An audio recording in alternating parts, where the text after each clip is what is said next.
Welcome to My Why, a series of personal stories that share the history and impact of YPN, the premier provider of prenatal and parenting programs in East Central Iowa. We support, educate, and empower families since 1985. Join us in our mission and learn the why YPN for so many in our community. Hello, everybody, and thanks for joining another episode of My Why. My name is Alejandro Pino, and I have the honor and privilege of serving as Executive Director of YPN. And I was just looking at this. I'm almost at my 6-year mark, which is absolutely crazy. I always, share with people that I started with a full head of hair, and now I have maybe 3 hairs left on my head. But I love it. I absolutely love it. And you know what else I love is the person that we have today, who we are interviewing. It is Brooke Fitzgerald, everybody. Whoop, whoop. Whoop. Whoop, whoop. The famous Brookster. So I got to tell you, Brooke, and I'll let you certainly introduce yourself here shortly. But I'll just sit back and relax and take it away. I do remember the first time we had our one-on-one meeting. It was at an eatery, a local eatery. Yes. I think I had a grilled chicken sandwich. Very good. I know the booth we sat in. You're exactly right. One of the things that struck me about that meeting, other than just how wonderful you are, is how great of people YPN has that surrounds it. Mm-hmm. That really struck me during it, and that's something that continues to strike me to this day, is that we really have people that really believe in the mission of YPN and are in it for the right reason. Mm-hmm. So there's really no self-promotion, or there's no, it's all heart-centered. Mm-hmm. And so that's why I'm so excited to have you join us today. So I know Brooke obviously has served in many different capacities at YPN, board member for many, many years, and then now recently was also added to the trustees as well, too. So we're super excited to have you. But Brooke, why don't you kind of tell people a little bit about yourself? People need to get to know the great Brookster. Yeah. Well, thank you first for asking me to be on this podcast. I do anything for YPN, so thank you for all that you do. A little bit about me. Let's see. Most people know that I owned a coffee shop in downtown Cedar Rapids for a long time. Yeah, the Early Bird. And I was the top chickadee there, and that was in 2011. And in 2020, so March 6th of 2020, was the last day that the coffee shop was open. Mm-hmm. And we had a huge celebration, and as you know, that weekend, this coronavirus thing came along. That nasty little, yeah. Yeah, and I didn't really know what I was going to do at the time. Took a couple months off, and am now a coach and consultant with the Restoration Project. So I do coaching and consulting here in Cedar Rapids and all over, and just loving life. Yes, and you should be. It's just amazing to see. And I literally, and I don't say this lightly, I think you know everybody. It's unbelievable. Well, own a coffee shop or be a hairstylist. Well, that's helpful. I mean, those two things.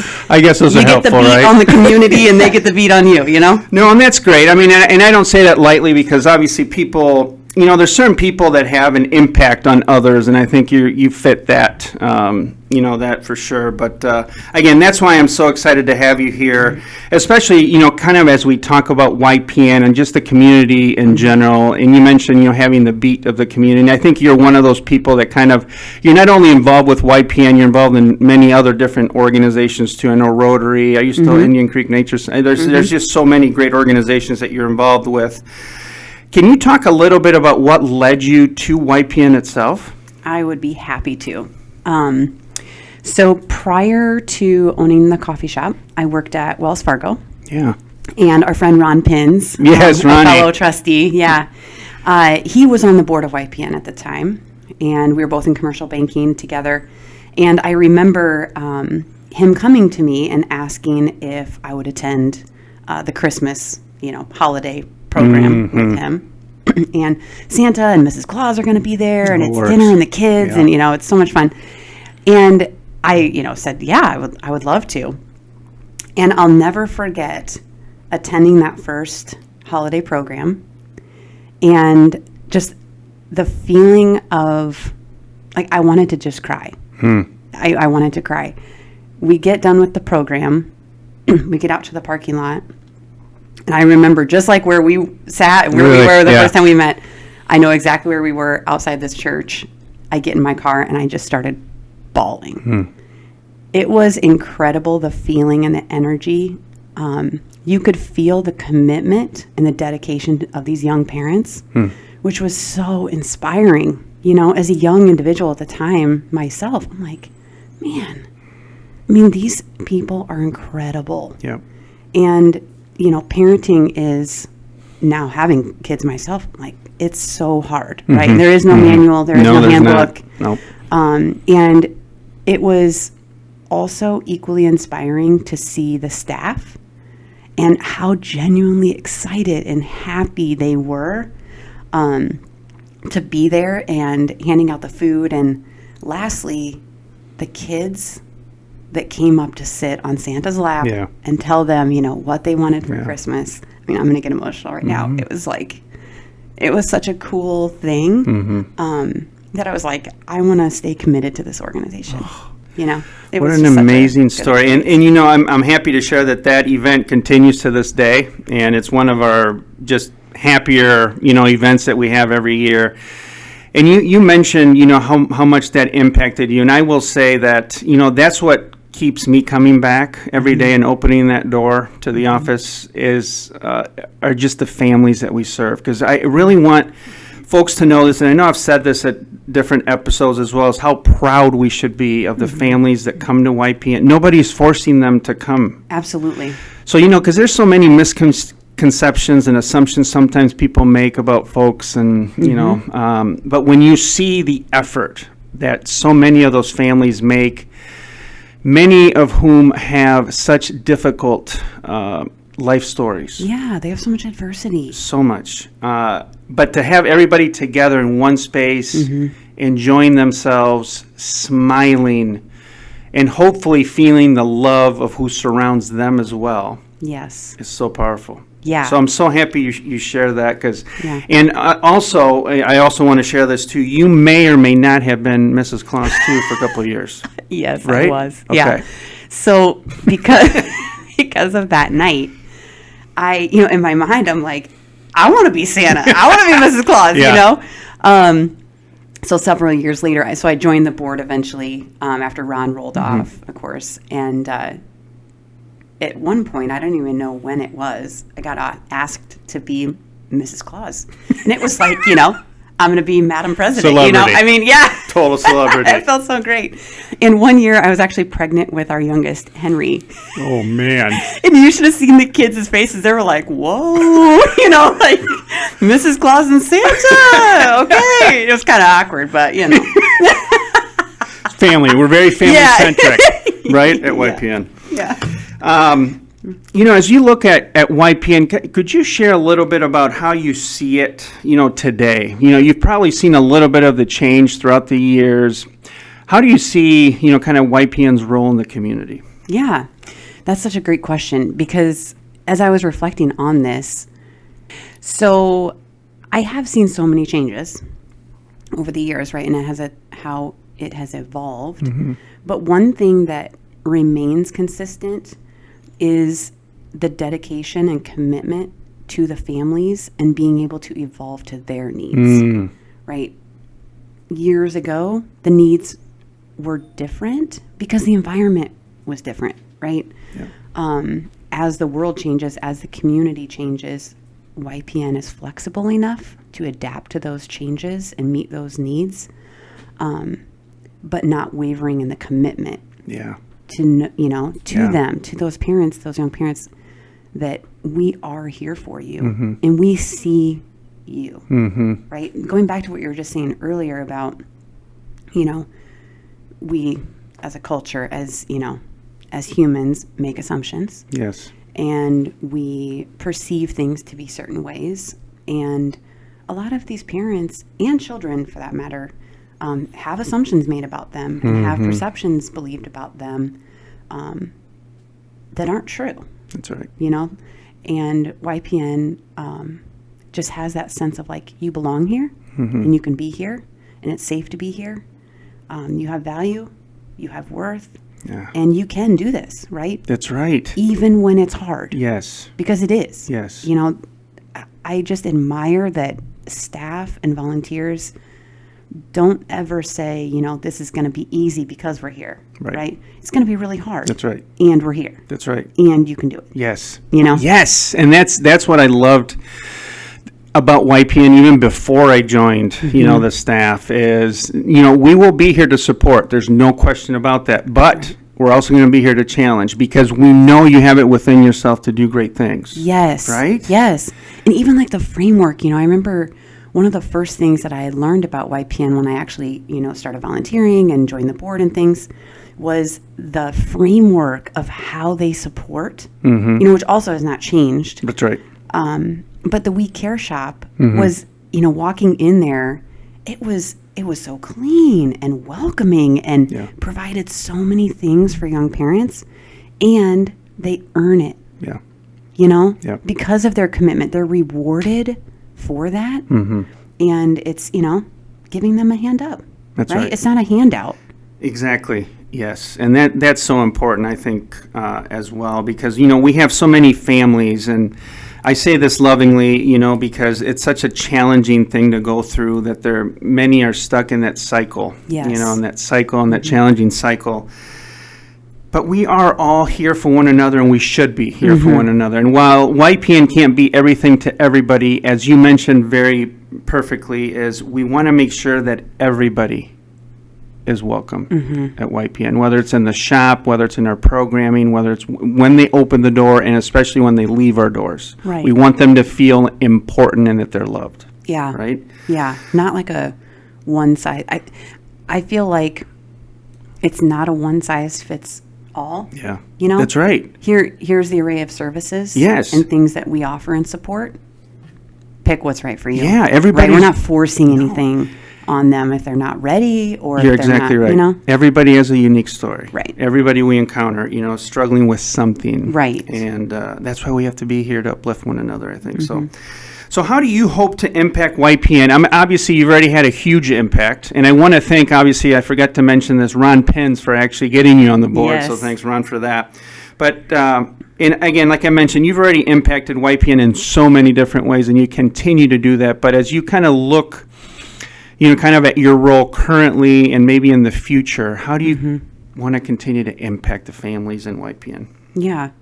Well, I'm really grateful that I have the opportunity to be, I think when I listened to Rob Lofsgaard's podcast episode, he had talked about, you know, when you roll off as being a board chair, then you kind of like go into this land of nothing where you feel like, wait, what's happening with the organization, right? You're so close to it. Sure. And you know everything, you know the heartbeat, and then it's like, oh. Yeah. So I'm fortunate that I'm able to have a pulse on the organization and help support staff in the trustees role. But I feel like one of my gifts or one of my strengths is having a broader perspective just in the work that I do. Sure. And so I hope to impact and serve YPN in that continued capacity where I'm allowing ideas, listening to, you know, big, huge ideas and the small ideas and everything in between, and just having that voice.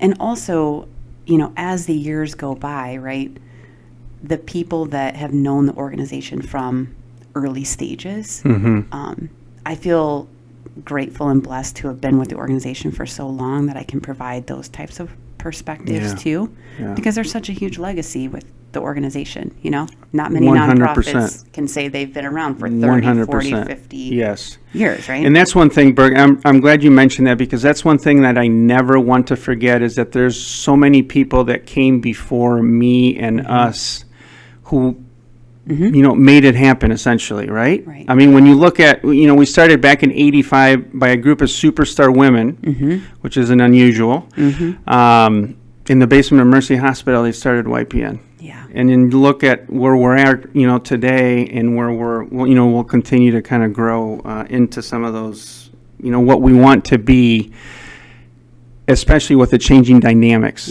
right, of the community too, which are ever changing, right? Yeah. So that makes it exciting, but also challenging at the same time as well.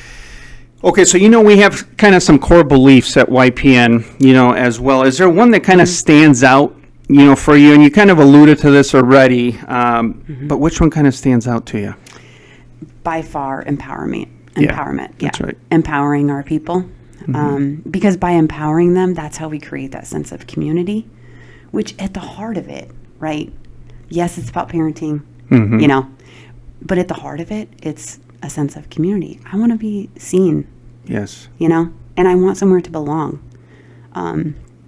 So I feel like empowerment by far is one of those beliefs that I totally attach to. Me too. No, I that's what I love on a daily basis, is that empowerment piece, because obviously we not only work with the parents but also with the children 0 to 5, which is so instrumental in the development of a child. Absolutely. And going back to breaking the cycle, right? Exactly right. Yeah. That's what we're trying to do, right? Because generational trauma and cycle, they're so difficult to break, but that's why we're here. Yeah. Is to help do that. Not to tell people, what to do or, what to become, but to be that guide of somebody who helps to inspire the greatness within somebody. Right. Because we all have it. Right. And some people just don't realize it yet, or they've never had anybody around them. Right. Right? That has brought that out. Yes. I loved what you just said there. You are a guide, because they will find their own way. Exactly. Right? But we shine the light for them to see the path, right? That's exactly right. And the other thing too is we understand and know that when we talk about breaking the cycle, it's not fully breaking one cycle and starting another one, right? It's maybe taking a couple pieces from an old pattern, an old cycle, and recreating a new one, right? So we have new fabrics that are woven each and every generation, which I love. I mean, it'll be so incredible to see, 2035, 2045. Where are these families? Where are these kids? They're going to be having their own children. Yes. That would be kind of a fun, there you go, idea in the bag. Yes. Yeah, and we're kind of working on that a little bit. Where are they now, right? And we're kind of working on that a little bit because we're going to be turning 40 pretty soon. Ooh. So we're kind of working on those stories, Brookster. Best decade ever. Yeah, that's right. There you go. Very good. So what, I want to ask you probably the most central question about why we do this podcast is just defining what your why is, because that is kind of, I want to hear about that. What's your why? Yeah. My why is connecting people back to themselves. And that's just plain and simple. It's all about connection. And we can't give away what we don't have, right? So if I'm not connected to myself, I can't be connected to others. So that's my why. I love it. Yeah. And you do so well at that. Thank you. So keep it up. Thanks. Yeah, absolutely.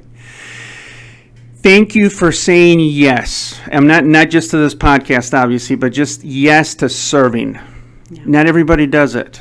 Yeah. And it takes effort, love. There's so much that goes into that, right? Because when you're truly invested in an organization like YPN that can get you right in the heart, when you see those stories, it's sometimes not easy to see that.